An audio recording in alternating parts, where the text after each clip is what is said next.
You can eat on the toilet, my son-in-law said with a drunken smile when I brought gifts to Christmas dinner and there were no seats left at the table.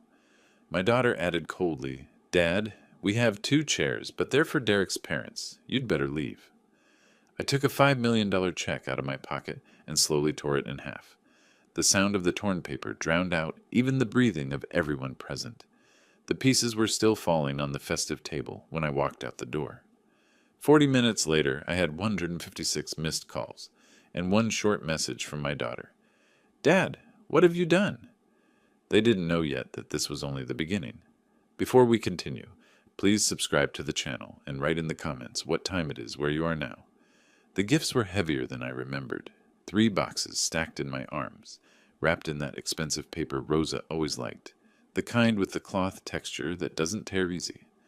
I caught the top one as it slipped on the icy walkway leading to her front door, my reflexes still decent for 72. Snow fell in those fat, lazy flakes that stick to your coat and make everything look like a Christmas card. The house glowed with lights, every window warm and golden. Derek's truck sat in the driveway next to Rosa's Mercedes. I'd parked my Honda on the street, the envelope in my coat pocket pressed against my ribs. Derek opened the door before I could knock. The bourbon smell hit first, that sweet, expensive smell that meant he'd started early. His tie hung loose, shirt half untucked, face already pink. He leaned against the doorframe like it was holding him up. Well, well, the old man made it. His words came out thick. Thought maybe you'd... What, you bring half of Macy's? Just a few things for the kids. Merry Christmas, Derek. Yeah, sure. Come on in, I guess. Rosa, your dad's here. The dining room sparkled. Someone had gone all out. Centerpiece with real pine branches. Good china I didn't recognize. Candles in silver holders. 8 chairs around the table, every one of them occupied or marked with a place card. I counted twice. Rosa appeared from the kitchen, wearing that designer dress she'd posted on Instagram last week. Perfect makeup, perfect hair. She looked at me the way you'd look at a stain on the carpet. Hi, Dad. Sweetheart, everything looks beautiful. The kids, Emma and Connor, sat on one side, faces glued to their phones. Orville and Goldie Riley occupied the 2 chairs at the head of the table, the spots that should have been for family elders. Goldie wore pearls. Orville looked uncomfortable, his former cop instincts probably picking up the tension. I stood there, gifts still in my arms, scanning for my seat. I don't see where I'm... Derek laughed, that braying sound he makes when he thinks he's being clever. Oh man, yeah, we're kind of full up. Hey, bathroom's open. You could eat on the... Dad, we have 2 chairs, but they're for Orville and Goldie. Derek's parents. Rosa's voice came out flat, rehearsed. They're important guests. Important guests. Maybe you should just go. We'll do something another time. Derek swayed slightly, his bourbon glass catching the candlelight. Or the toilet. I wasn't kidding. We got a nice toilet. The ham on the table steamed. Someone had glazed it with pineapple rings, the old-fashioned way. Goldie's hand rested on the good silverware like she owned it. Emma giggled at something on her phone. The room smelled like cinnamon and pine and that bourbon on Derek's breath. I set the gifts down on the side table, nice and gentle. My hands didn't shake. 43 years directing theater taught you control, how to move on stage, how to make every gesture count. I reached into my coat pocket, pulled out the envelope. The paper made a crisp sound in the silent room. Derek squinted at it. What's that? A Christmas card? How sweet. I unfolded the check slowly, held it up high, arm extended like I was showing a prop to the back row. The paper caught the light. Numbers marched across it in neat printed lines. 5,000,000. I made eye contact with each person. Derek's face went slack. Goldie's mouth formed a little O. Rosa's makeup couldn't hide the color draining from her cheeks. Is that real? Orville leaned forward. Rosa's hand flew to her mouth. Dad, oh my God, is that... I tore it, right down the middle. The sound echoed. Derek lurched forward. Wait, wait, wait! I tore it again. And again. My hands worked steady, methodical, turning that cashier's check into confetti. The pieces drifted down onto the ham, onto the good china, onto the centerpiece with its perfect pine branches. Some landed in Derek's bourbon glass. Rosa made a sound like something dying. Goldie grabbed Orville's arm. The kids looked up from their phones. I gathered the gifts back into my arms, turned, and walked to the door. Nobody moved, nobody spoke. The lock clicked behind me with a satisfying sound. In the car, I set the gifts on the passenger seat and started the engine. My phone lit up before I'd reached the end of the block, then again, and again. The buzzing built into a steady vibration. I glanced at the screen at the stoplight. 47 missed calls. I drove another block, 83. By the time I pulled into my driveway, the counter showed 156 missed calls, over 40 minutes. I powered it off, went inside, poured myself bourbon, neat, the good stuff, and sat in my armchair. The marionettes watched from their shelves, dozens of painted faces in the lamplight, kings and jesters and dancers, all hanging quiet on their strings. I'd spent 40 years collecting them, building them, understanding how puppets move when someone pulls the right threads. My laptop sat on the coffee table. I opened it, navigated to my email, found the draft I'd prepared 3 days ago. Fake email address, fake company, real-looking website I'd built over 2 weeks. The signature read, Lucas Montgomery, Senior Partner, Montgomery Capital Partners. Subject line, Exclusive Opportunity, Portland Tech Sector. Recipient, Derek Riley's LinkedIn email. I moved the cursor to send, let it hover there. On the shelf above my desk, the king marionette in purple robes swayed slightly in the heat from the radiator. Its painted smile looked knowing. Act 1, Scene 1. My voice sounded loud in the quiet house. Let them dangle. I clicked send. The bourbon burned warm going down. Snow fell past my window, turning the street white and clean. My phone stayed dark on the table, all those desperate voices trapped inside it, unheard. The marionette's shadows danced on the walls as I adjusted the lamp. Somewhere across town, Derek was probably checking his email. Rosa was probably crying. Goldie was probably calculating. Orville was probably thinking. I leaned back, closed my eyes, and smiled. 3 days. That's how long I let them sweat. My doorbell camera picked up Rosa's Mercedes at 9:23 a.m. on December 21st. I watched on my tablet from the leather armchair, coffee steaming in my hand. She parked crooked, one wheel up on the curb. The driver's door flew open and she ran up my walkway like the house was on fire. Her hair hung loose. She hadn't even brushed it. No makeup. Same clothes from last night. The doorbell rang again. Then her fist hit the door. Dad! Dad! I know you're in there. Please! Her voice cracked. The camera showed her face pressed against the door glass, hands cupped around her eyes, trying to see inside. Please, Daddy, just let me explain. I sipped my coffee, touched the volume control, brought it down 3 notches. Her sobbing became background noise like rain. She stayed 47 minutes. The crying shifted to anger around minute 20, then back to crying.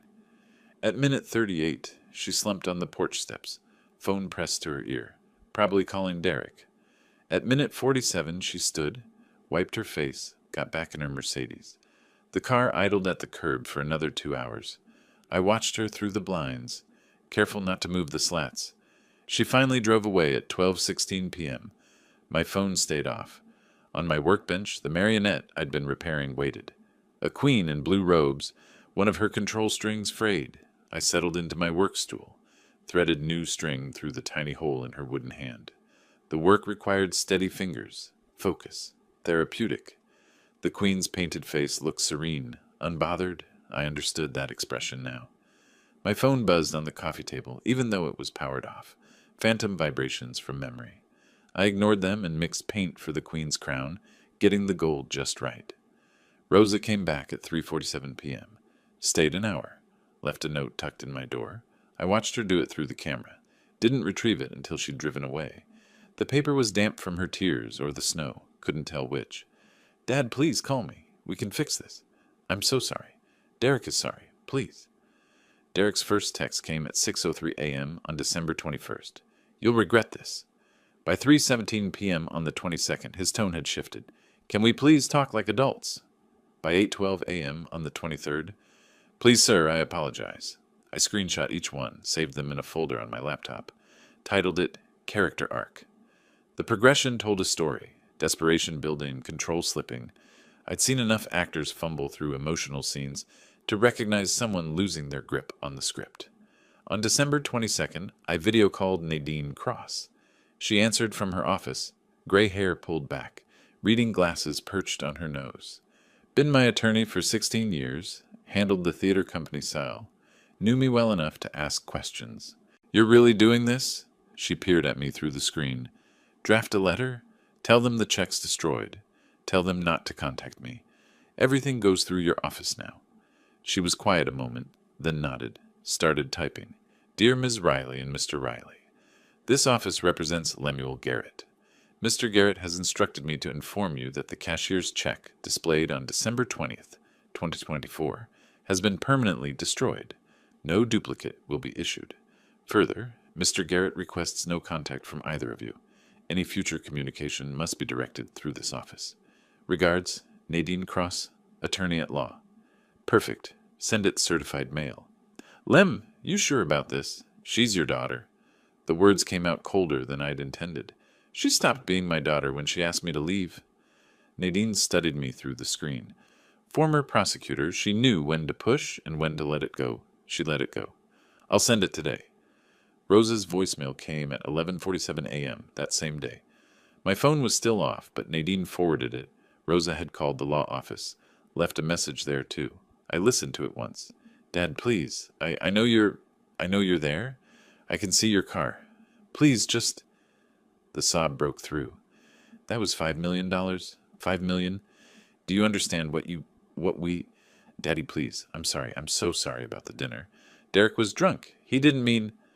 I deleted it. My neighbor, Helen Chen, texted at 2:34 p.m. Fancy car at your daughter's house. People shouting. Want me to record?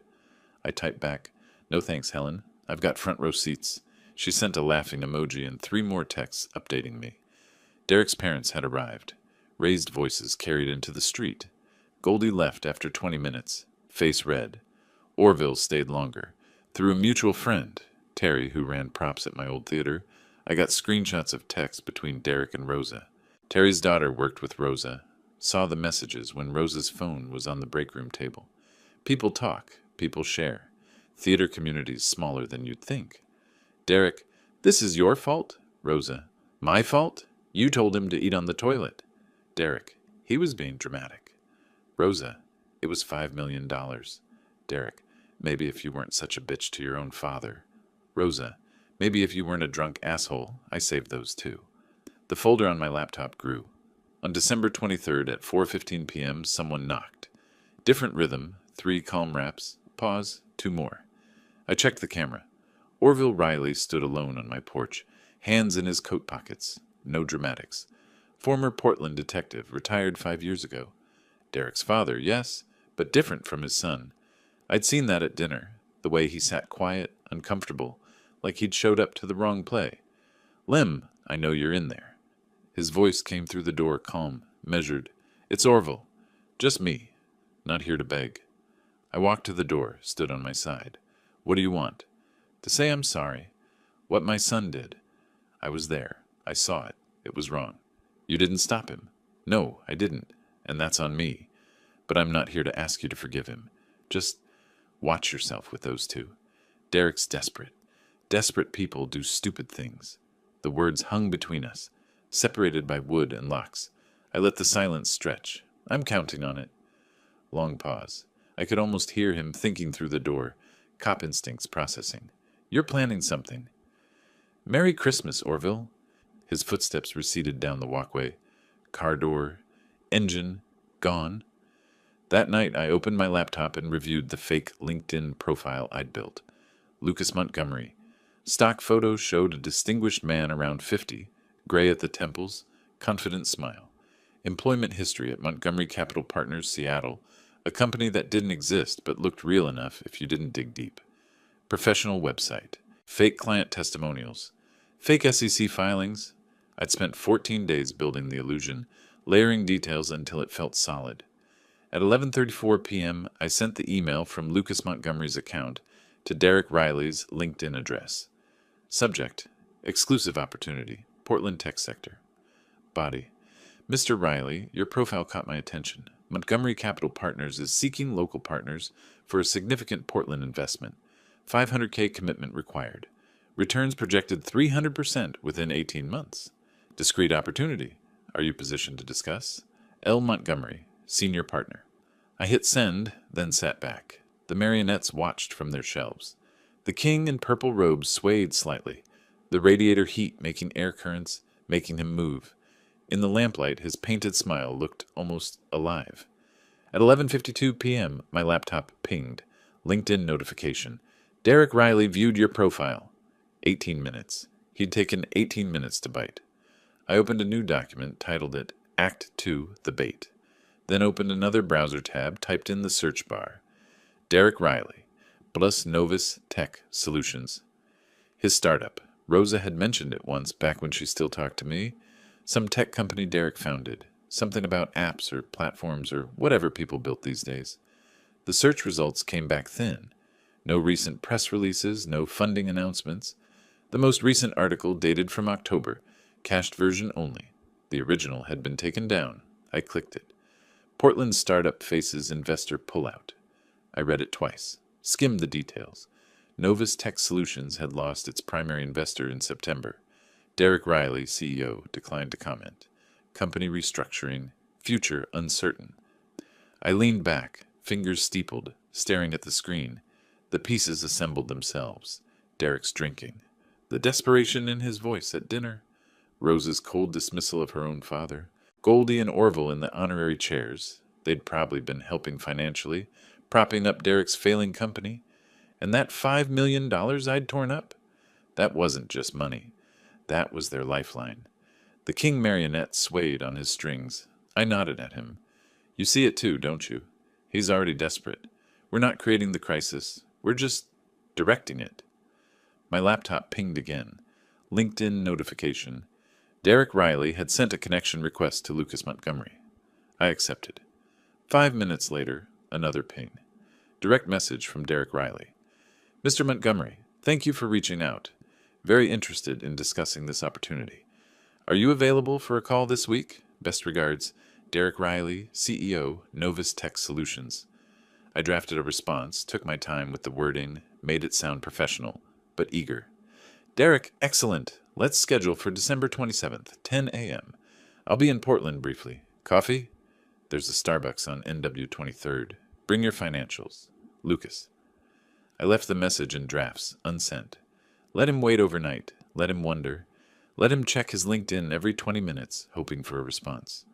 On my shelf, the queen marionette in blue robes hung beside the king, her crown freshly painted, strings repaired. I'd finished her this afternoon while Rosa cried on my porch. The queen's face looked patient, knowing. All the marionettes did. They understood waiting. They understood control. I poured another bourbon, sat in my armchair, and looked out the window at the snow falling through the streetlight. Somewhere in West Hills, Derek was probably still awake, staring at his phone. Rosa was probably crying again.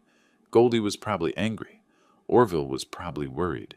And here I sat, warm and quiet, pulling strings from the shadows, just like I'd done for 43 years in the theater. Curtain up. I started building Lucas Montgomery on Christmas Eve morning at 5:17 a.m. Couldn't sleep anyway. Coffee cup number 3 sat beside my keyboard while I opened Squarespace, clicked through templates until I found one that screamed, legitimate investment firm. Gray backgrounds, stock photos of confident people in conference rooms, the word synergy appearing exactly twice. 2 hours later, Montgomery Capital Partners had a website, client testimonials generated by AI.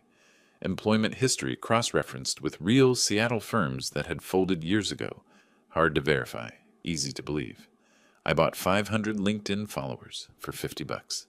In my theater days, I couldn't get 50 people to show up for free wine and nudity. The digital age is magnificent. Derek's LinkedIn showed he'd viewed my profile at 2:34 a.m. The timestamp told me everything. He wasn't sleeping either.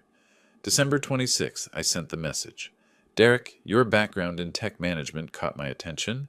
I'm seeking Portland-based partners for significant venture. Discretion essential. 500K minimum investment, but returns could be extraordinary. Coffee? 11 minutes. That's how long it took him to respond. Absolutely. When works, I can do anytime. Seriously, anytime. I let him wait 6 hours before replying. Eager, I like that.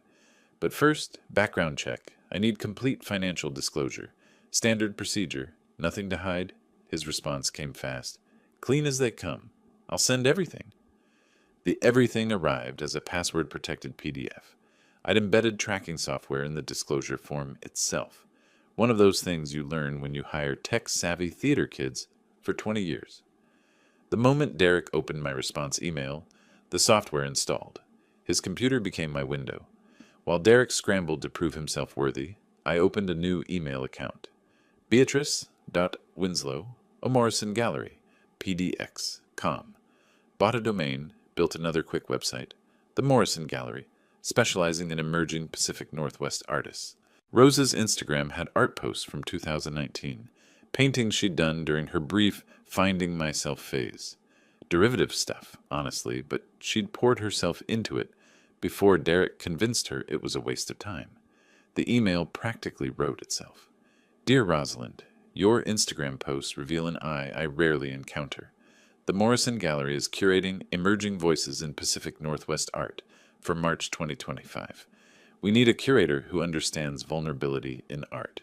You, salary $60K, plus commissions. One small formality, $20K security deposit, standard for high-value art handling. Refundable after 6 months. Coffee this week? She called the gallery number, forwarded to my friend Vera, within an hour. Vera and I went back 43 years. She'd played Gertrude in my disastrous Hamlet, Blanche in my surprisingly good Streetcar. 78 years old and still sharp enough to improvise a gallery consultant on zero notice.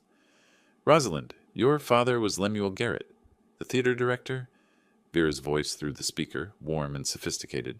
He's still alive. Rosa's tone went cold. Oh, my apologies. I saw his work years ago. Fragments. Brilliant. You must have inherited his artistic vision. Long pause. We don't really talk about his work. Pity. But perhaps you've channeled it differently. Your Instagram, that painting of the fractured mirror. Haunting.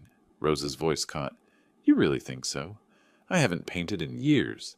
My husband says it's never mind. Art is never mind, darling. I muted my microphone so Rosa wouldn't hear me laugh. By December 27th, both hooks were set. Derek sent his financial disclosure, a devastation of debt disguised as optimistic projections. Rosa posted 3 Instagram stories about exciting professional opportunities. December 28th, 3:15 p.m. Video call with Derek. I'd spent $200 on a voice modulator app, another $50 on a virtual background showing a sleek office that didn't exist. Russell, one of my actor friends, sat beside me, feeding me lines through a secondary chat window. Derek appeared on screen in his best shirt, hair combed, trying to radiate confidence. Failing. Derek. I kept my voice steady, modulated. Walk me through Novus Tech Solutions. He launched into his pitch, stammered through the technical details, caught himself, tried again. The desperation showed in every word choice, every rushed breath. The investment structure needs careful blocking of, the phrase slipped out, theater vocabulary, director vocabulary, my vocabulary. Derek's face shifted. Blocking? My screen froze. I'd hit pause on the virtual background deliberately. Connection issues, business school. Professor Hendricks always said, blocking the scene means strategizing the... Oh, okay. Yeah, makes sense. But his eyes had narrowed, just for a second, just long enough. After the call, I sat motionless for 10 minutes, stared at the blank screen. The marionettes watched from their shelves. Sloppy, I whispered to the king in purple robes. Can't get comfortable. He's desperate, not stupid. I spent the next hour creating an elaborate backstory document. Professor Harold Hendricks, Stanford Business School, 1983-2004, deceased 2007. Published papers on strategic planning, used theatrical metaphors in his teaching. If Derek researched it, he'd find breadcrumbs. Not much, but enough. Never made that mistake again.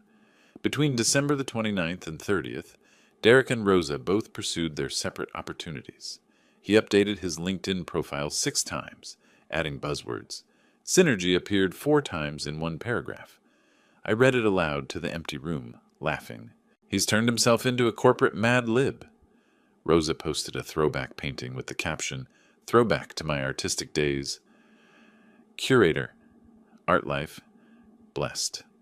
Got 43 likes. I watched her check her phone every 5 minutes through the rest of the day, hungry for validation. She's hashtagging her way to my trap, I told the marionettes. Shakespeare would have loved social media. December 31st, 10:03 a.m. My tracking software picked up Derek and Rosa's voices, fighting in their kitchen. I'd activated his laptop microphone days ago, another gift from the disclosure form. I need $25,000. Rosa's voice tight. What? For what? A job. A real job. Gallery curator. Derek laughed, bitter and sharp. A job that costs 25 grand? It's a deposit. And what about you? I saw the LinkedIn messages. Who's Lucas Montgomery? Silence. Then, that's business. Investment opportunity. How much? 25,000. For my part? Something shattered. Coffee mug hitting tile. Oh my, we don't have $50,000. The house. We can borrow against. We're already drowning. This is our way out. Both of us. Can't you see? Their neighbor pounded on the wall. The voices dropped to furious whispers.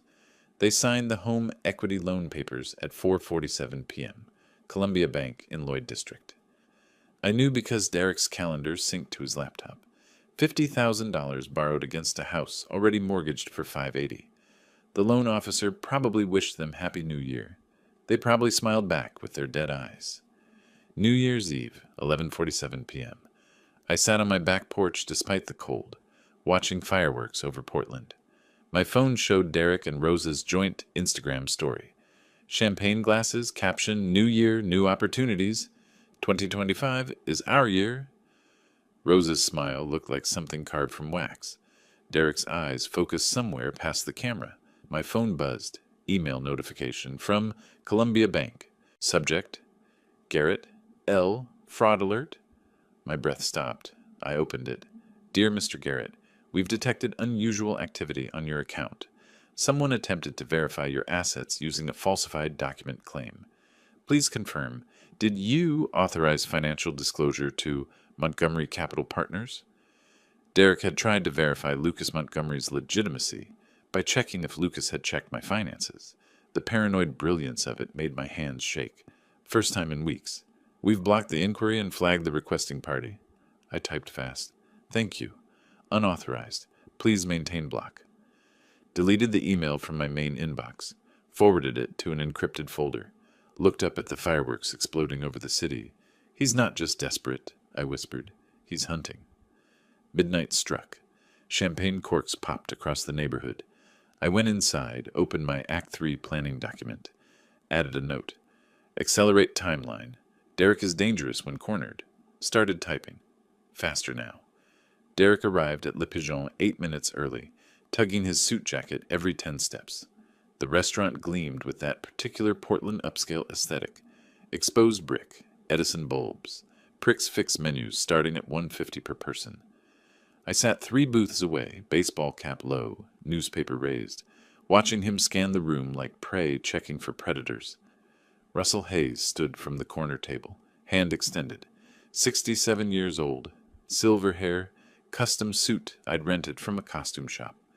Behind him, Claudia Chen and Marcus Freeman, both former theater company members, both dressed like they'd stepped out of a financial magazine. Derek! Russell's voice carried authority I'd taught him in workshops. Pleasure to meet in person. Derek's palm left a damp print on the table when he set down his briefcase. Russell ordered wine in French, dismissed the sommelier with a wave that suggested he'd done this 1,000 times. Launched into a story about closing a deal in Singapore. Claudia nodded, adding details about their Dubai partners. Derek shrank slightly in his chair, his practiced confidence leaking away. Derek, tell us why Novus Tech Solutions deserves $500,000. Russell leaned back, fingers steepled. Well, we've developed a proprietary... Claudia cut in. Proprietary. Everyone's proprietary. What's your burn rate? Derek blinked. Currently, it's approximately... You don't know your burn rate? Marcus this time, eyebrows raised. I know it. I just... 73,000 monthly? And revenue? Derek's pause stretched too long. Projections show. Projections, I asked revenue. Currently, minimal. We're pre-revenue. Russell leaned back. Pre-revenue. 73,000 monthly burn. You're not seeking investment, Derek. You're seeking life support. From my booth, I watched Derek's face collapse, then rebuild itself. But the technology... His voice cracked, then steadied. The technology changes how small businesses manage inventory. Real-time, predictive, scalable. We've got beta users. We've got testimonials. We've got... He pulled it out, got passionate. The desperate man found his footing talking about the one thing he believed in. I'd scripted Russell to look impressed here, but the expression on Russell's face seemed genuine. Gentlemen? Lady? Russell glanced at the others. They nodded. Derek, you've got potential. But we need commitment. 25,000. Today, can you do that? Yes, I can. Derek's hand trembled, writing the check. The ink smudged slightly where his palm dragged across the signature. The bill arrived on a small leather tray. $3,247. Wine from a vineyard I couldn't pronounce. Courses I couldn't identify. Dessert that looked like abstract art. In our world, Derek, the one seeking investment demonstrates commitment. Old tradition. Russell pushed the bill toward Derek with one finger. Derek's forced smile looked painful. Absolutely. Makes sense. His credit card hit the tray a bit too hard.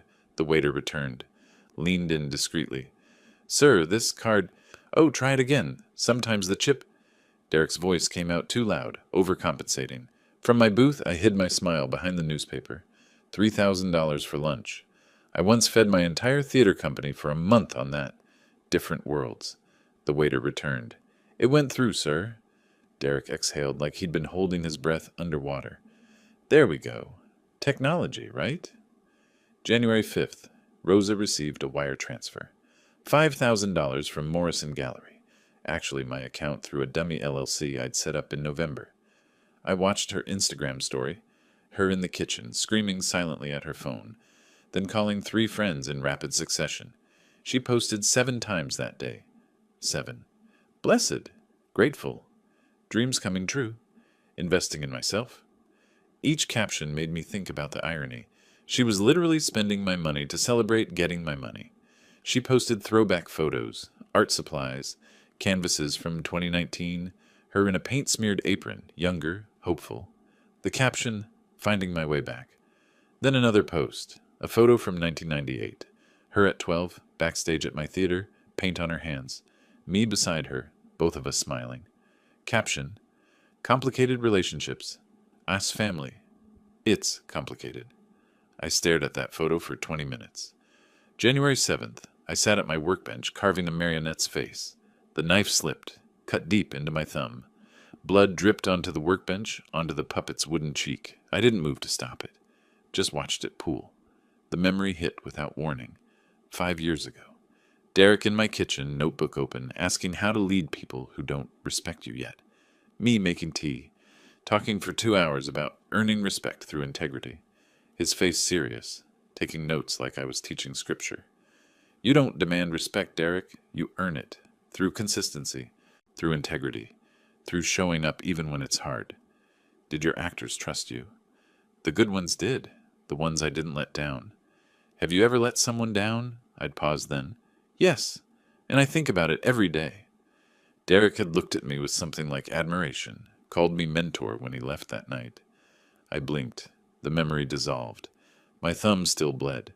I wrapped it in a paper towel, went back to carving. The marionette's face looked serene, unbothered. I envied it. January 8th, another memory ambushed me. Rosa at 12 finding me backstage after Fragments closed early. Critics had eviscerated it. Half the audience left at intermission. I'd been crying in my office when her small hand touched mine. Daddy? Why are you crying? Oh, sweetheart, the show. It wasn't what people wanted. I thought it was beautiful. You're my daughter. You have to say that. Her voice had gone fierce. No, I don't. When your Hamlet made me fall asleep last year, I told you. I'd laughed through tears. You did. You absolutely did. This one made me feel. In my chest. Like something breaking and fixing at the same time. That's what art is, right? I'd hugged her. Her belief had saved me that night. Now she was hashtagging blessed. while I destroyed her life. January 9th, Vera appeared at my door with groceries. Let herself in with the key I'd given her decades ago. Found me at the workbench, hands unsteady, blood seeping through the paper towel. "Lem, you're bleeding on the marionette." I looked at my thumb. "Oh." She grabbed the first aid kit, wrapped it properly. "When was the last time you ate?" "This morning." "Lem." "Yesterday morning, I'm fine." "You're not?" She sat across from me, hands on the table. "And I'm worried," I snapped. "Don't be.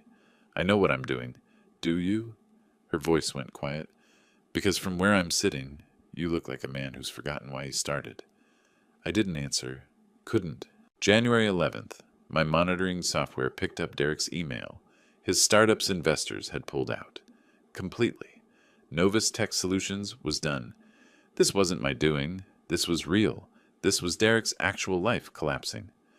I watched through his webcam as he sat in his dark office at 11:43 p.m., reading the withdrawal letters, crying silently so Rosa wouldn't hear through the walls. He opened a new email, typed, "Dad, I failed. Everything you said I'd become. I'm becoming it. What do I do?"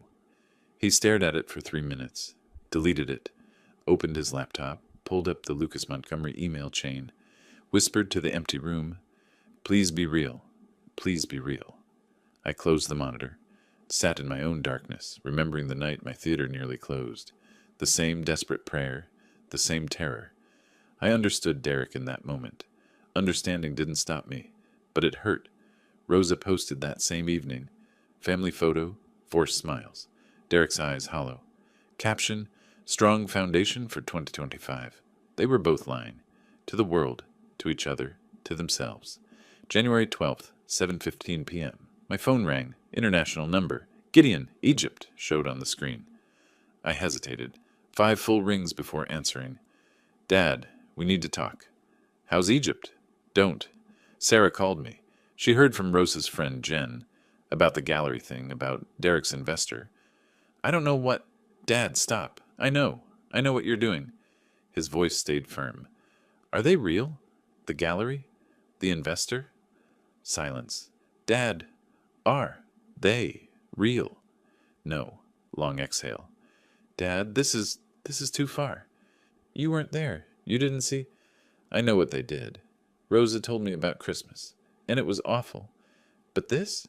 You're not teaching them a lesson. You're destroying them. They destroyed themselves. You're destroying yourself." The words hung between us, separated by continents and consequences. My thumb throbbed where I'd cut it. The marionettes watched from their shelves, silent witnesses. "What do you want me to do, Gideon? Forgive them? Forget?" "I want you to stop, before you can't. It's already too far to stop. It's never too far. Dad, listen to me. I have to go." "Dad, I love you. I'm sorry." I hung up. The phone rang immediately. I powered it off. Opened my laptop, Derek's Instagram, family photo, forced smiles, Rosa's Instagram, new outfit selfie, investing in myself. Both of them performing happiness for strangers while drowning in private. I started drafting the next email from Lucas Montgomery. "Derek, time to meet the full partnership team. Big presentation needed. Bring your A game and another $25K to demonstrate commitment. Feb 5, 7 p.m. I'll send location." My fingers paused on the keyboard. Vera's words echoed. "You look like a man who's forgotten why he started." Had I? I closed my eyes. Saw 12-year-old Rosa's paint-stained hands. Heard Derek calling me mentor. Saw them both at that Christmas table, sending me away like garbage. Opened my eyes. Added one more sentence. "This is where real money meets real vision. Don't disappoint me." Clicked send. The king marionette in purple robes swayed on his shelf. Seemed less amused now, more judgmental. I raised my bourbon glass to him. Either this, or they never learn, right? The marionette didn't answer. My phone sat on the table, dark and silent. Gideon's last text waited inside, unread. "Dad, please, before someone gets hurt, please." I drank the bourbon anyway. 3 monitors glowed in my office at 2:17 p.m. on January 15th. Derek's email on the left screen, Rosa's Instagram DMs in the center, LinkedIn on the right. My coffee had gone cold an hour ago. I was directing from the shadows again, pulling strings, making them dance. Time to make them turn on each other. I typed the email to Derek carefully. Derek, my financial analyst flagged something concerning. Your wife received significant payment, $5,000, from Morrison Gallery last week. You indicated your household assets were fully disclosed. Were you aware of her independent income stream? More importantly, are there other financial arrangements you haven't mentioned? In my business, transparency isn't optional. It's survival. We need to talk. LM. My finger hovered over send. Brief hesitation, then clicked. 6 minutes later, Derek's phone location showed him at his kid's school. Pickup time. I watched the read receipt appear, watched it sit there for 43 seconds. Then his car's location lurched. He'd slammed the brakes. Nearly rear-ended someone, judging by how abruptly he stopped moving. At 6:45 p.m., Vera called Rosa as Beatrice Winslow. I listened on the other line, muted. Rosalind, it's Beatrice. Darling, I'm in an awkward position. Vera's voice carried that perfect blend of concern and gossip. One of our board members mentioned seeing Derek at the Asa Club's poker room downtown 3 times last week. Now, what you do privately is your business, but the gallery has a reputation. We need stability, reliability. Can you assure me there are no financial instabilities? Rosa's voice came back tight, controlled. I'll call you back. She didn't call Beatrice back. She called Derek. I listened through Derek's laptop microphone, that gift from his financial disclosure form that kept on giving. You got $5,000 from a gallery? Derek's voice, sharp, accusatory. Who told you that? Answer the question. It's my job, my income. Since when do I need your permission? Since we're $50,000 in debt.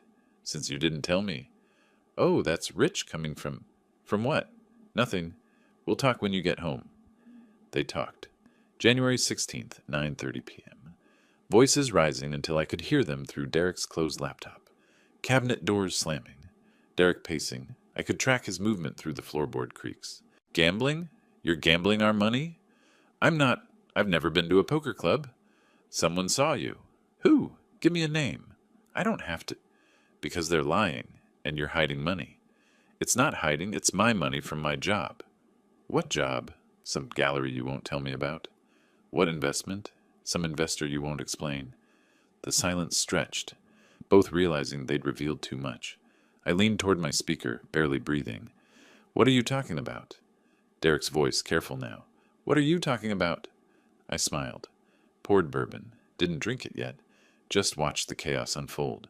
January 17th, Orville and Goldie arrived. I knew because Mrs. Chen texted, Fancy car at your daughter's house again. Shouting, want updates? I typed back, always. Through Derek's laptop audio, Goldie's voice cut sharp. So you're the reason our son looks like death? Excuse me, Rosa, dangerous and quiet. We gave up our retirement to help you two buy this house. And you're spending money on spa days and designer clothes while your son is lying to you about everything. Rosa, don't. Derek, panicked. He's in debt. His company's failing. He's gambling. I'm not gambling. Everyone calm down, Orville trying. This is what happens when you marry for money instead of love. Goldie, vicious. Rosa's response came cold, final. Get out of my house. By January 18th, Derek had moved out. Mrs. Chen sent play-by-play updates. He's loading boxes. She's throwing his golf clubs in the pool. The ugly lamp is going with him. She can have it, I responded. Tell me when she throws the lamp in, too.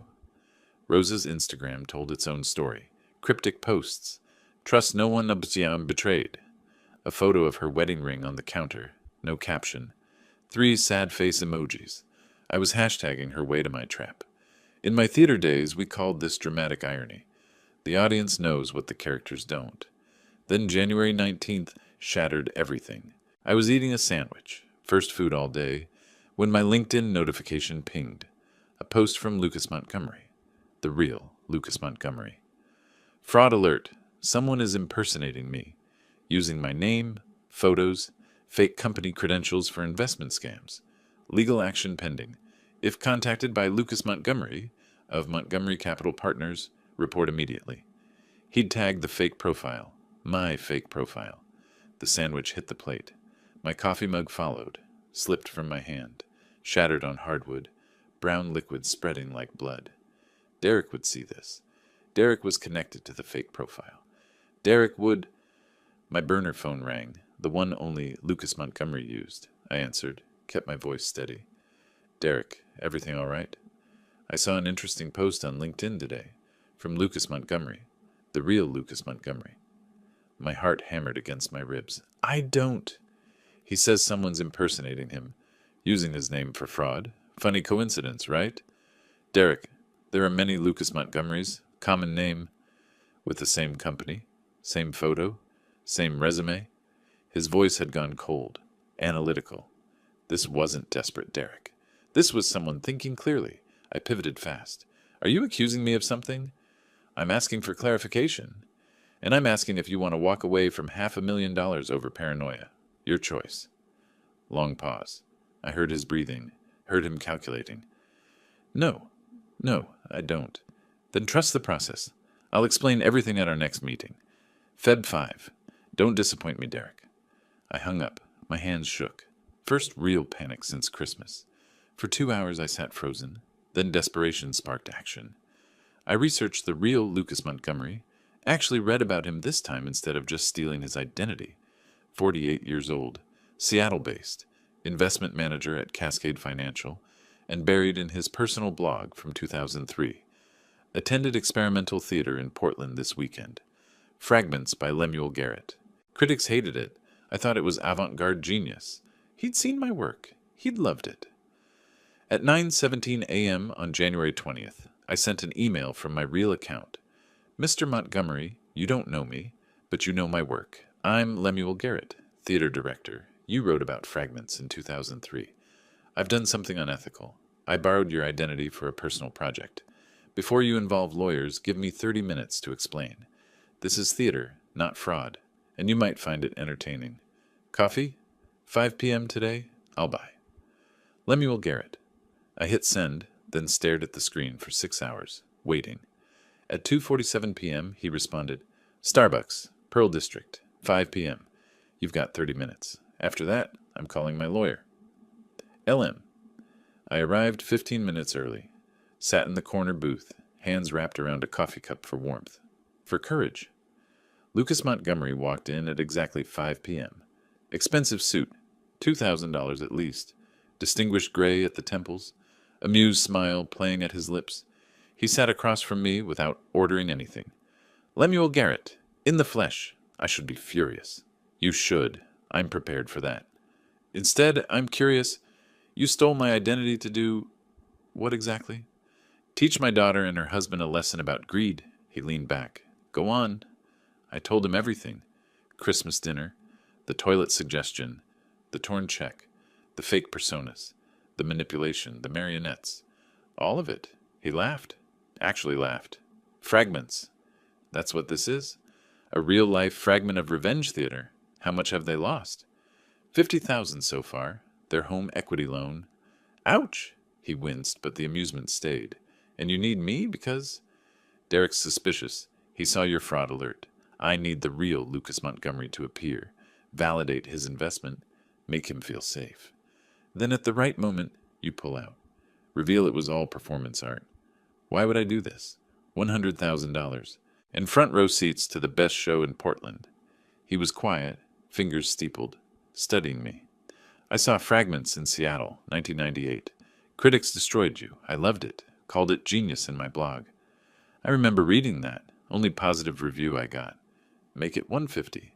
And I want creative input on my character's final speech. I extended my hand. Deal.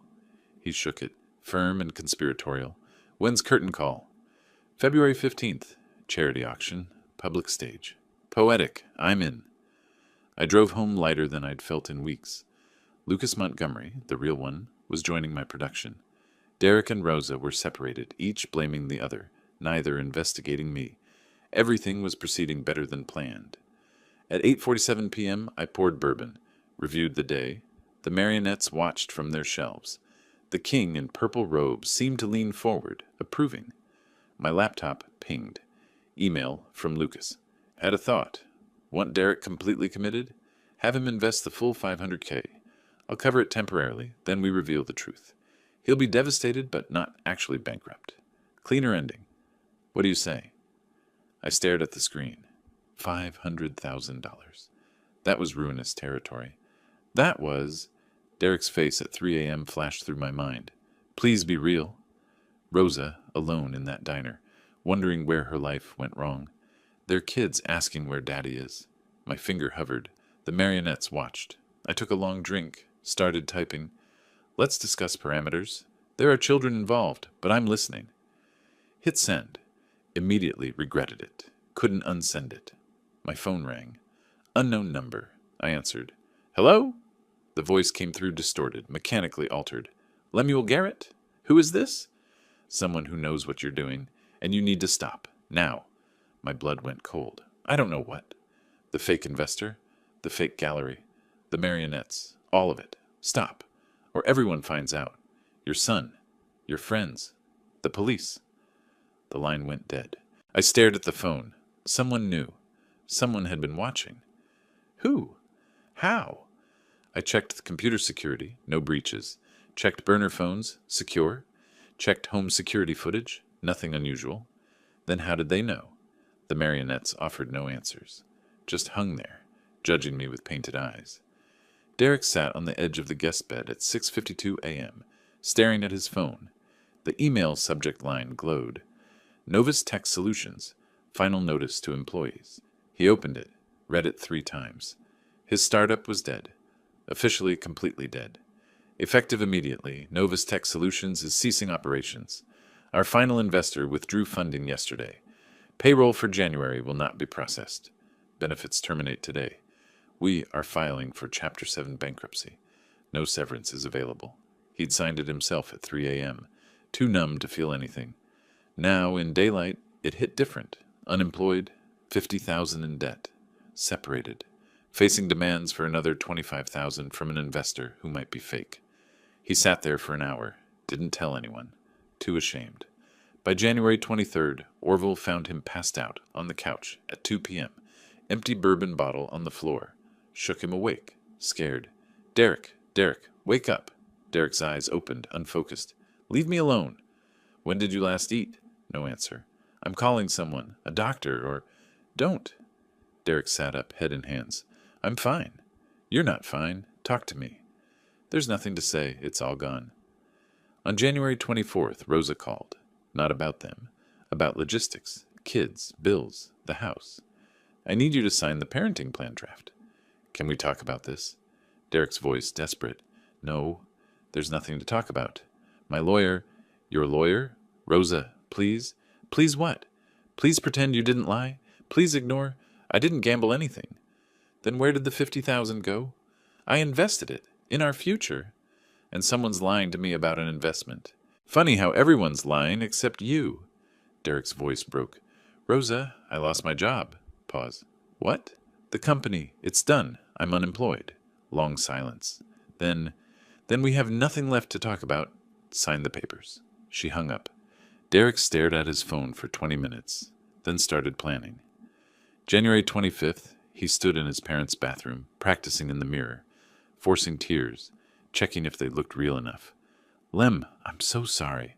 I was cruel. I was a monster. The tears wouldn't come naturally. He thought about his mother's death. Nothing. Thought about losing everything. There they were. Genuine despair mixed with calculation. Better. And then, I don't deserve forgiveness. But if there's any way... No, too direct. Let him offer. He rehearsed for 2 hours. January the 26th, 2:30 p.m.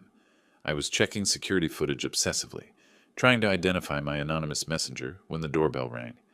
Derek stood on my porch, unshaven, eyes red, coat hanging off him like he'd lost weight. I watched through the camera, debated not answering, then opened the door. Derek. Lem, I know I shouldn't. I just need 5 minutes. Please. I stepped aside. Let him in. The marionettes watched from their shelves as we sat in my living room. I've been thinking about Christmas. Every day. Every hour. I waited. Silent. Director watching an audition. What we did, was unforgivable. I was drunk and cruel, and I took out all my stress on the one person who never deserved it. Why are you here, Derek? To apologize. Really apologize. Not because I want something, just because you need to hear it. The tears started. Real ones. Genuine desperation bleeding through the performance. I'd taught actors for 40 years. I knew the difference between truth and technique. This was both. I've lost everything. My company folded. Rosa wants a divorce. My kids barely look at me, and I deserve all of it. But you didn't deserve what I did. My defenses lowered. This was the Derek I remembered, the earnest young man asking about integrity. Let me finish, please. I was the guy who looked up to you.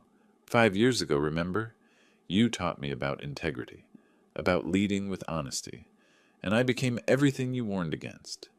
Derek, I don't know how to fix it, any of it. I'm drowning, and I pulled everyone down with me. Something softened in my chest. I'm sorry your company failed. That's genuinely hard. He wiped his eyes. Thank you. That means more than you know. Pause. He was gauging me.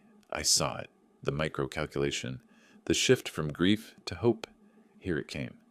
I know I don't deserve to ask, and I'm not, really. I'm just saying, if there was any way you could help us, Rosa and the kids, mainly, just enough to get stable again, I'd leave. I'd go. You'd never have to see me. The compassion drained from my face. I felt it go, replaced by cold clarity. How much? His hesitation told me everything. Maybe 200,000 to cover the debts? 200,000. That's the price of your disappearance. It's not like that. I stood. Get out. Lem, please. I walked to the door, opened it. You're not sorry about Christmas. You're sorry you ripped up $5 million. That's not true. Every word of that speech was true except the last part. You are drowning. You did lose everything, and all you can think about is how to get my money. I need help. No, you need consequences. Get out of my house.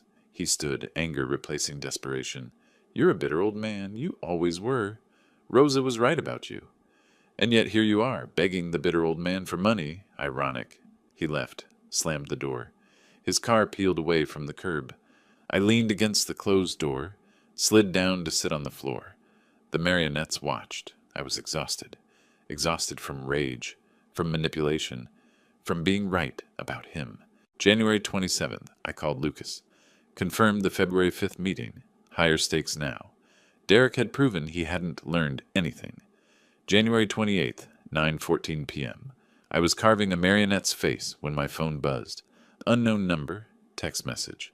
I warned you. You didn't listen. February 15th, the charity auction, I'll be there. Everyone will know what you've done. The fake investors, the fake gallery, the manipulation, all of it. Last chance, Lemuel. Stop now, or I ruin you the way you're ruining them. My hands shook. The bourbon glass slipped, but I caught it, liquid sloshing over the rim. I called Vera immediately. Someone knows everything. What? Who? I don't know. They know about February 15th. They know about the auction. Only a few people know that. Me, you, Lucas. Could Russell or Claudius or Marcus have told someone? They're actors, not saints, but they're loyal. Lem, could it be Gideon? Pause. He wouldn't threaten me. Wouldn't he? If he thought you'd gone too far. No, he'd call. This is someone else. Derek's father? Orville? Maybe. He's a detective. What do you do? Long silence? I don't know. After we hung up, I opened my laptop, made a list of everyone who knows everything. Me, Vera, Lucas, knows partial. Russell, Claudia, Marcus, Gideon might have figured out. Orville, Mrs. Chen.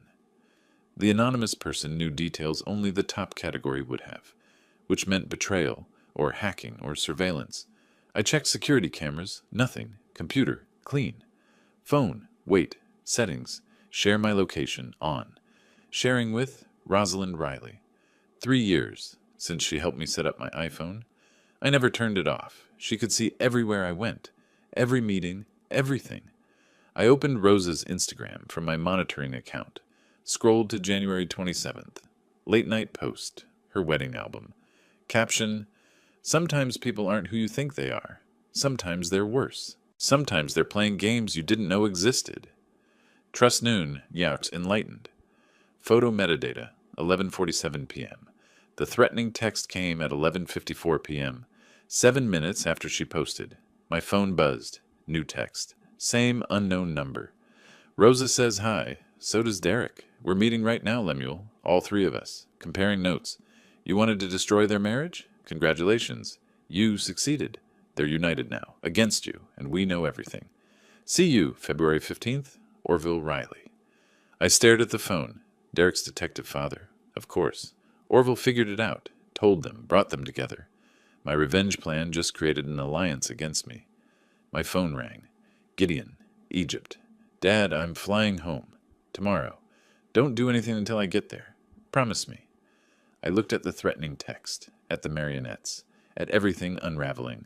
I promise. But I was already opening my email to Lucas. Change of plans. We accelerate everything. February 5th meeting is now the finale. Bring your A game. Things just got interesting.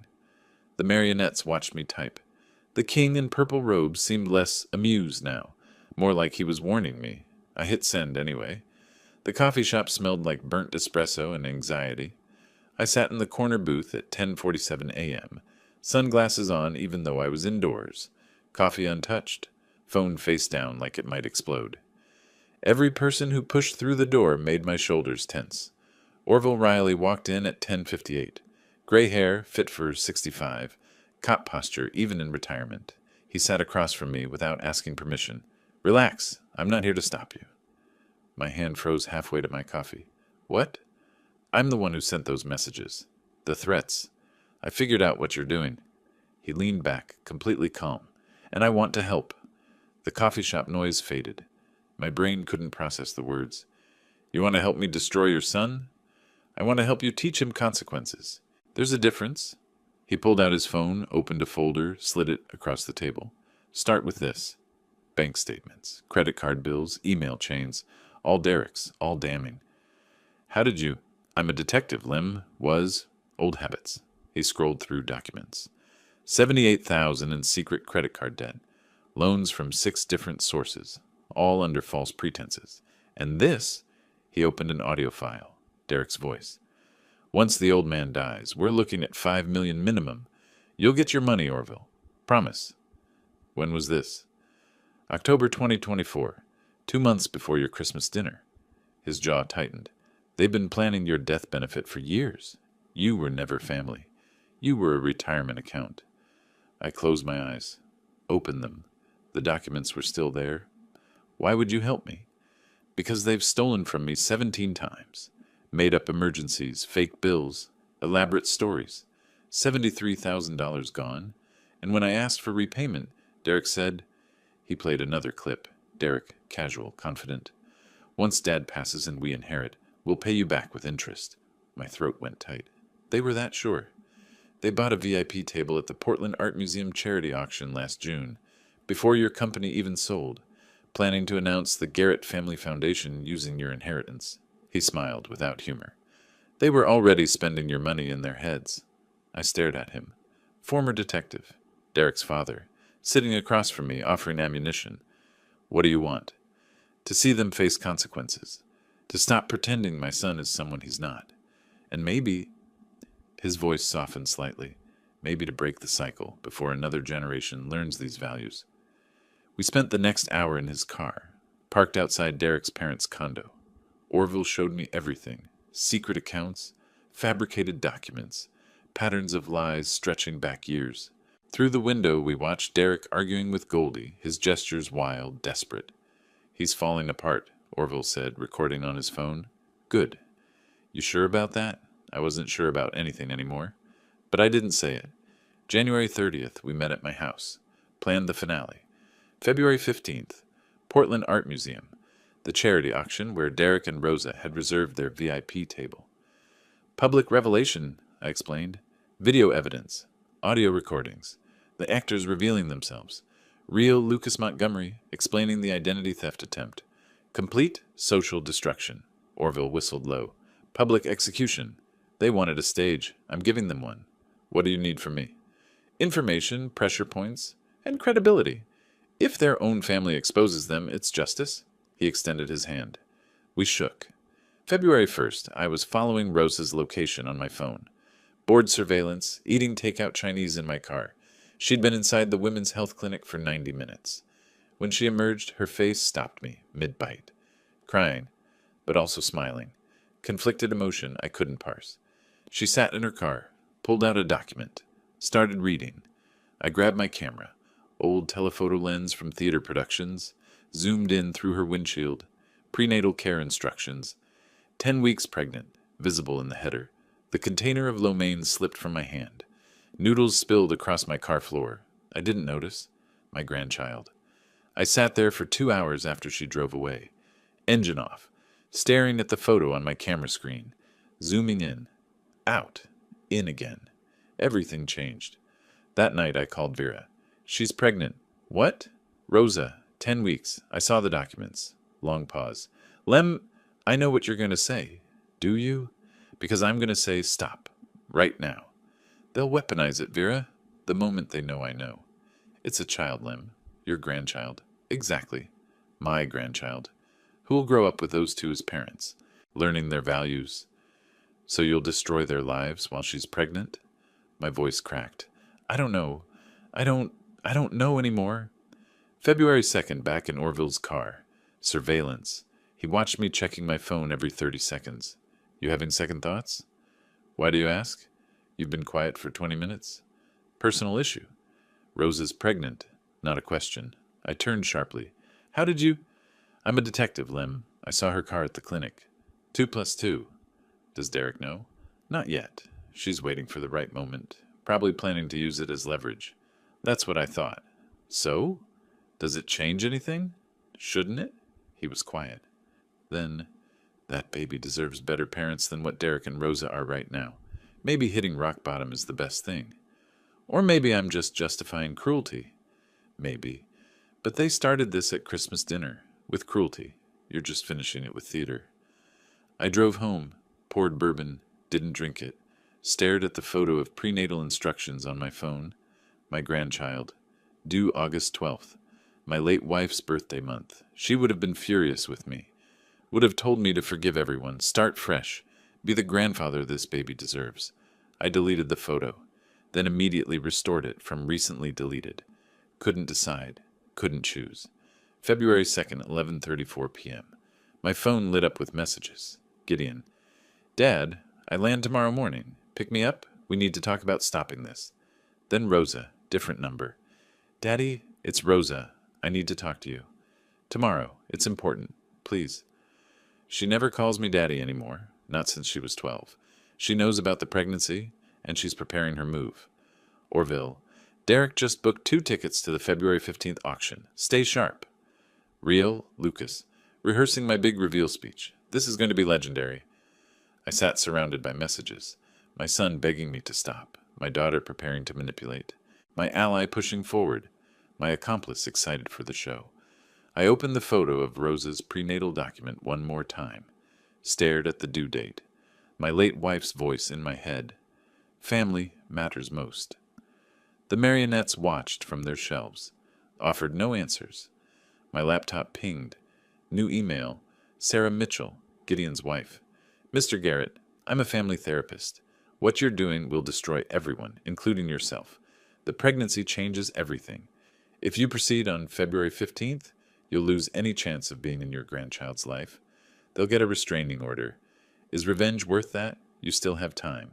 Sarah. I closed the laptop, opened it, closed it again. Time. Did I still have time? February 15th was 13 days away. Everything set. Everyone committed. But Rosa texting, Daddy. That wasn't manipulation. That was muscle memory from childhood. Some part of her still saw me as father. Didn't it? I didn't know. Didn't know anything except the show was scheduled. The tickets sold. And somewhere inside my daughter, my grandchild, was growing. Innocent. And would inherit every consequence. Curtain up in 13 days. Whether I was ready or not. Gideon stepped off the plane at 6:14 a.m., looking older than 44, tanned from Egypt, but exhausted. We hugged briefly. My hand patted his back mechanically. His hand gripped tight, held on too long, a silent plea I pretended not to understand. The drive home stretched in silence. 15 minutes. He turned off the radio when I turned it on.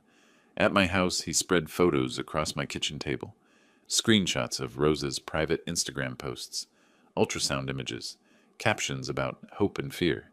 She's 3 months along, high risk, and you're planning to humiliate her publicly? She humiliated me. At a private dinner, you're planning a public execution. His voice rose. Hundreds of people, it's not the same. She suggested I eat on a toilet, and that was horrible. But Dad, she's your daughter, carrying your grandchild. At what point does revenge stop being justice? When they learn their lesson? And what lesson is that? That family destroys each other? He stood. That's what you want your grandchild to learn? My voice climbed to match his. Their mother ruined her own life. Then let her live with natural consequences. You don't have to engineer her destruction. I've come too far to stop.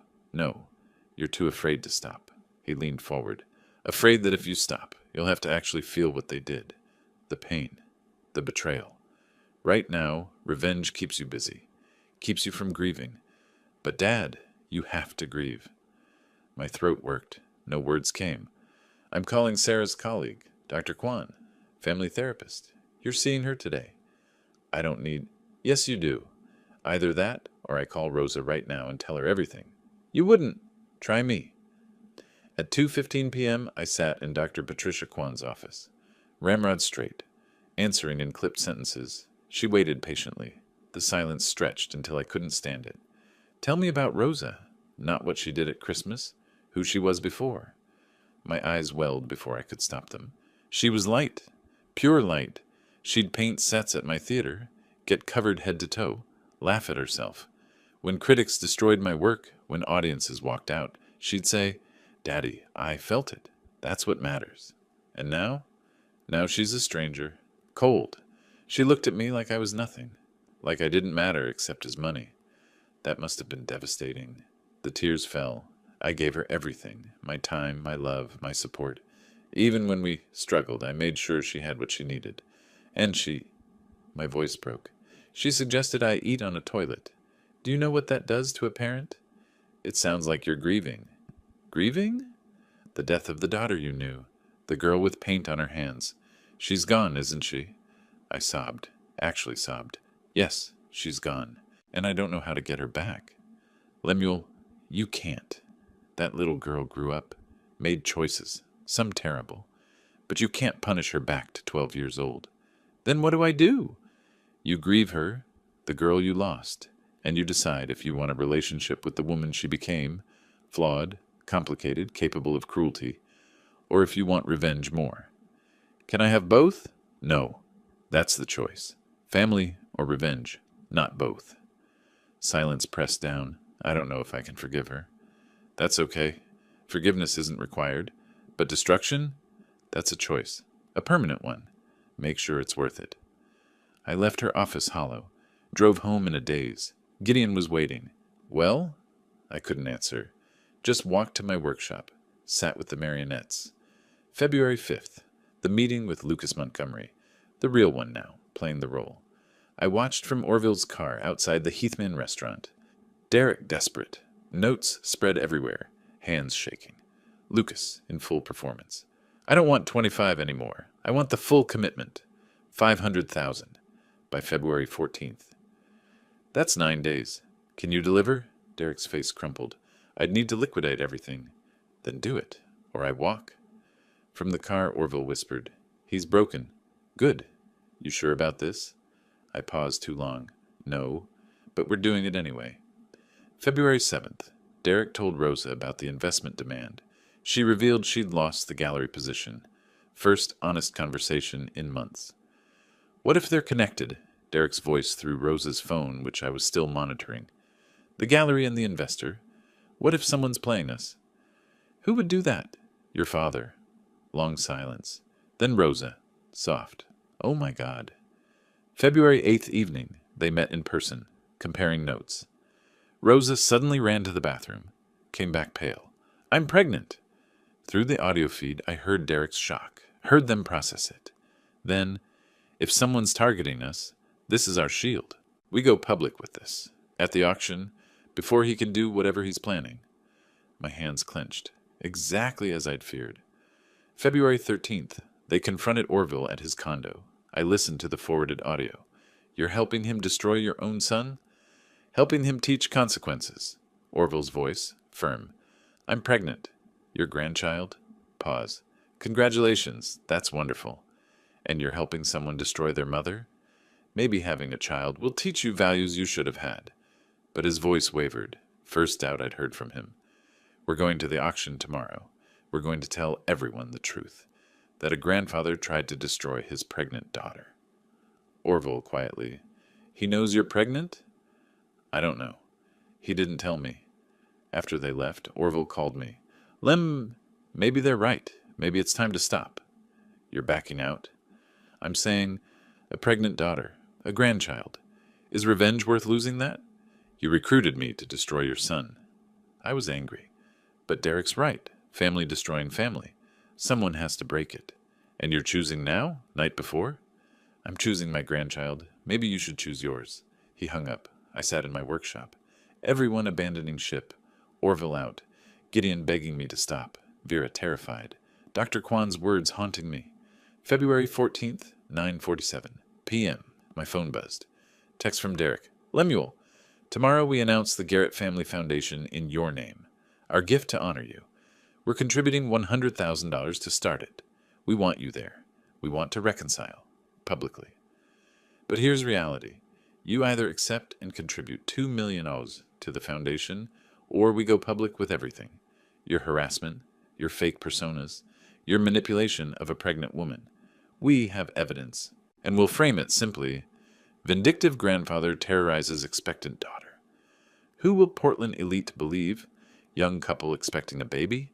Or wealthy 72-year-old with history of experimental work who orchestrated psychological torture?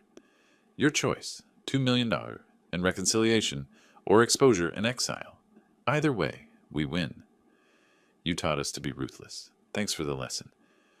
Respond by midnight. Derek and Rosa.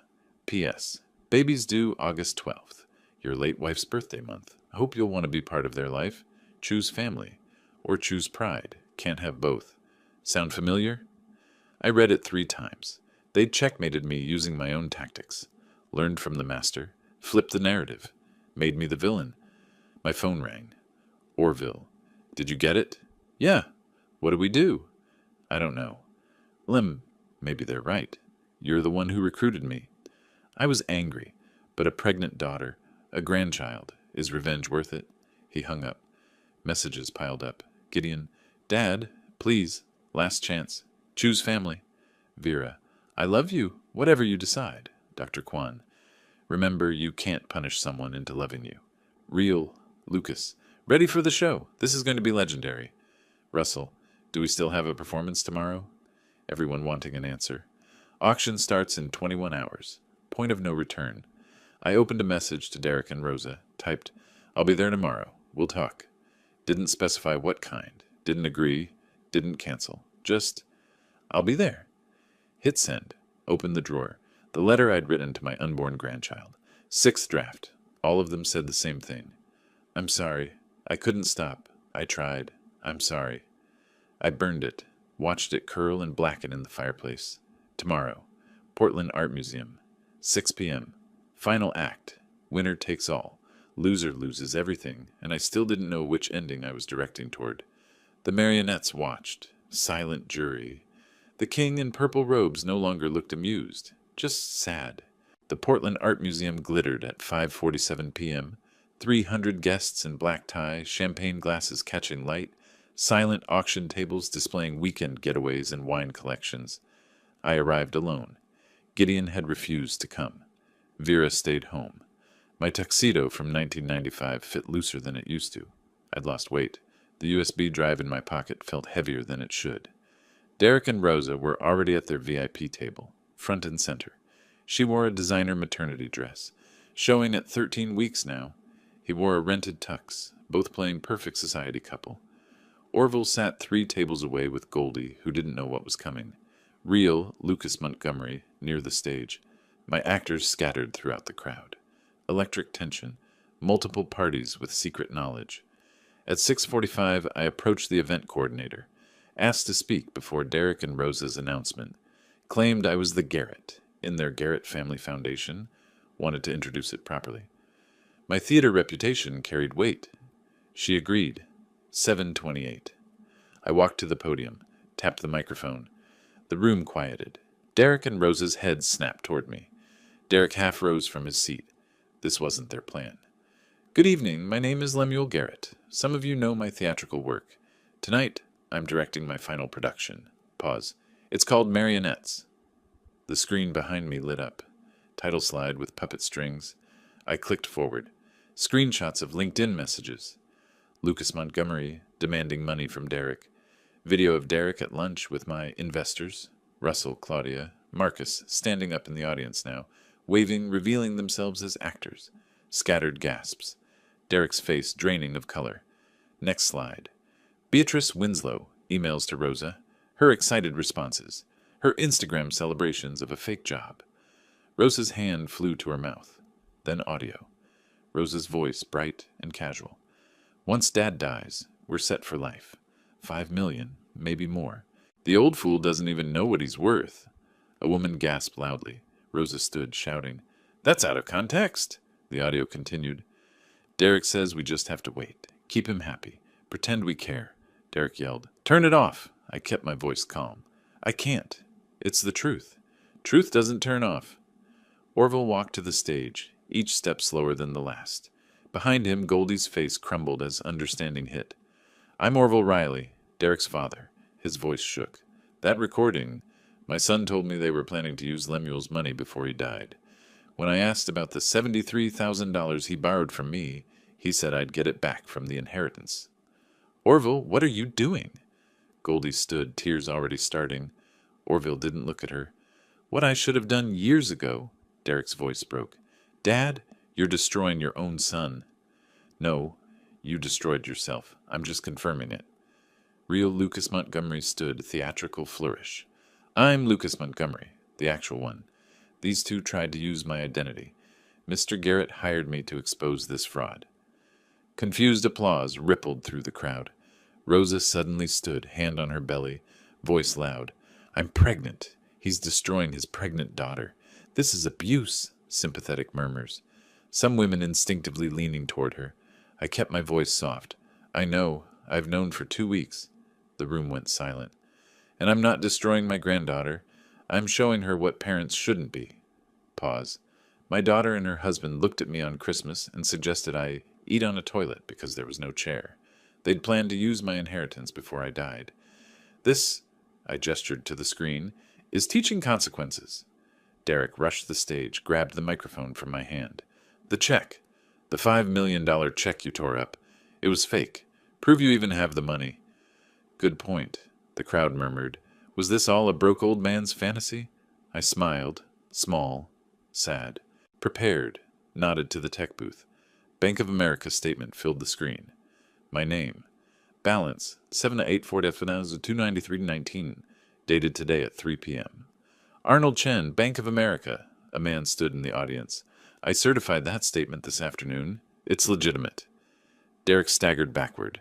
The microphone hit the floor with a screech of feedback. Rosa sat down hard, crying, not performing anymore. Genuinely broken, I picked up the microphone. I'm creating the Garrett Family Foundation, real one, for people who value family over money. First grant, $100,000 to my son Gideon for archaeological research. Second grant, $50,000 to Orville and Goldie Riley for honesty, even when it hurt. Some applause, uncertain, uncomfortable. And to Derek and Rosa, nothing. You have your debts, your choices, and your child on the way. Figure it out, like adults, like the parents you'll need to become. Daddy, please, Rosa's voice cracked. I'm not your daddy anymore. I'm your cautionary tale. The crowd split. Some applauded. Justice served. Some looked away. Too cruel. Some left. Too awkward. Derek and Rosa sat frozen at their VIP table. Island of devastation in a room full of dressed-up strangers. Someone whispered behind me, Did we just witness a murder? Several. Social murder, at least. Derek tried to stand. Couldn't. Rosa put her head in her hands. Their friends at neighboring tables looked away. Nobody met their eyes. They finally stood together. walked out through the main gallery. 200 people watching. Nobody stopped them. Nobody said goodbye. Just watched, like they were exhibits. Rosa's heel caught. She stumbled. Derek caught her. The first genuine kindness he'd shown in months. They made it outside. The valet brought their BMW. They sat in it for 11 minutes before Derek could start the engine. I received a standing ovation. It felt like applause at a funeral, real Lucas whispered as he passed. How was that? I think I nailed the gravitas. You're enjoying this too much. Isn't that the point? No, it wasn't, but I didn't say it. 10:34. The crowd dispersed. Cleaning crew started. I stood backstage alone, removing the USB drive, hands finally shaking now that it was over. Orville entered, tie loosened, looking decades older. Goldie left me. Won't answer calls. I'm sorry. Don't be. I chose this. We both did. Pause. Was it worth it? Long pause. Ask me in 10 years. Fair enough. He left. I stood alone with the marionettes I'd brought. The king in purple robes sat on the tech table. Strings tangled. I should fix them. I won't. Let them be tangled. It's honest. My phone buzzed. Text from the bank manager. After your presentation, 17 people asked about donating to your foundation. Well done. Another text. Society columnist. May I interview you for Sunday edition? The world calling it success. Calling it justice. I called it something else, but I didn't have a word for it yet. I drove home. Sat in my car for 23 minutes in the driveway. Didn't know why. Gideon called. Dad, I saw the videos. Everyone's posting. What did you do? What I had to. Did you? Did you really? I don't know anymore. Come to my place. Don't be alone tonight. I need to be alone tonight. Dad, I love you. Thank you for trying to stop me. You were right. I'm sorry. I hung up, went inside, put the marionettes back on their shelves, poured bourbon, didn't drink it. I won. It felt like losing. The Portland Tribune landed on my doorstep at 9:14 a.m., February 16th, morning after. Theater director stages revenge drama at Charity Gala. My photo at the podium. Inset photos of Derek and Rosa leaving. The article called it theatrical justice and uncomfortable public shaming simultaneously. I folded the paper, didn't finish reading. My phone showed 247 unread emails. I turned it off. Portland's reaction split. Some supported me. They had it coming. Some criticized. Too far, especially with pregnancy. Social media burned with debate. I stayed off it. Derek and Rosa became pariahs overnight. Friends ghosted them. Derek couldn't find work.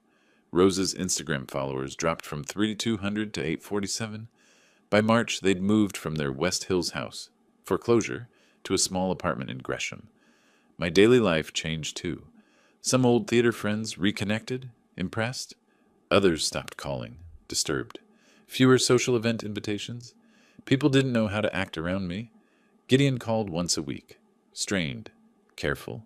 Still my son, but looking at me differently now. Vera visited every Wednesday.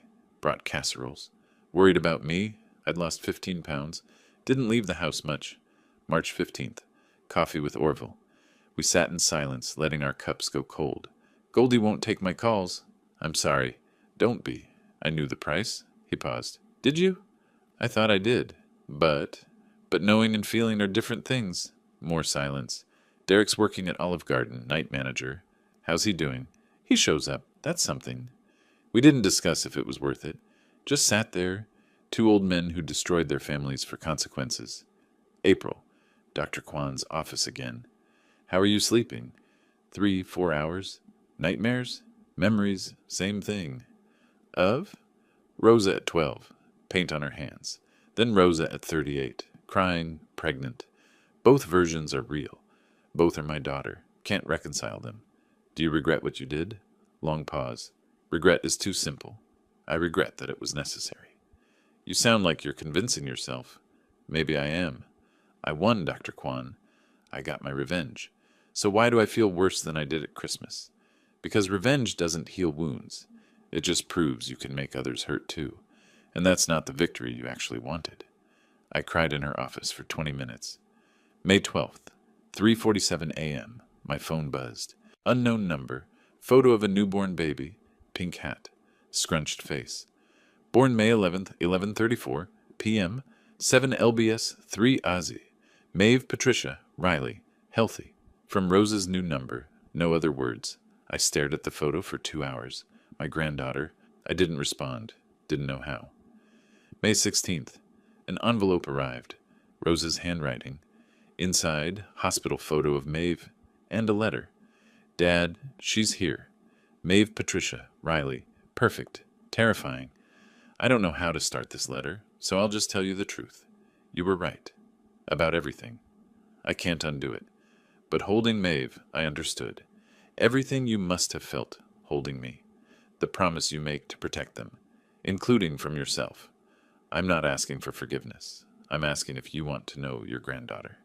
Not as leverage, just because she's part of you. You don't have to respond. But if you want to meet her, we're at St. Vincent Hospital. I'm sorry, Dad, not for getting caught, for doing it. Your daughter, hopefully still, Rosa.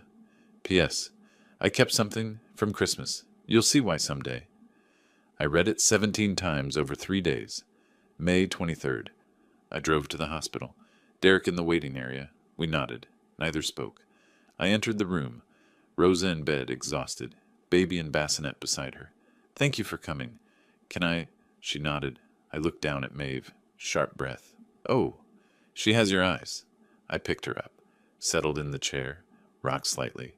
Spoke to her, not Rosa. Hello, Maeve. I'm your grandfather. Your mother and I have history. Not all good. But you're new. You get to be different. Better. Rosa cried quietly. I looked at her directly for the first time. I'm not ready to forgive yet. I know. Maybe someday, but not today. That's more than I expected. But I'll come to see her, if you'll let me. Her voice broke. Please, I stood. Returned Maeve to Rosa. She's beautiful. You did good. We're trying to do better. Keep trying. At the door, I paused. Rosa? Yeah? I loved you. Love you. Past and present tense.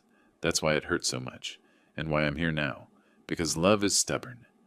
I love you too, Dad. I'm so sorry. I know. Me too. Summer passed slowly. I saw Maeve 4 times. Supervised visits at parks, coffee shops. Rosa present, polite, distant. Conversations about baby only. No discussion of the gala. No apologies beyond that first letter. No forgiveness. Just coexistence. Derek got his restaurant job. Rosa worked part-time customer service. They were in therapy, couples and individual. Struggling but trying. Their social circle, gone. Their house, gone. Their pride, gone. Their daughter, here. That's what was left. October 15th? 3:17 p.m. A package arrived. Portland postmark. I let it sit on my table for 6 hours before opening it. Inside, the check. My $5 million check from Christmas, torn into 47 pieces that night. Now reassembled like a puzzle, glued to black velvet, professionally framed. Rose's note beside it. I kept every piece. Took me 4 months to fit them together, like therapy. Each piece I glued, I thought about what I'd lost. Not the money. You.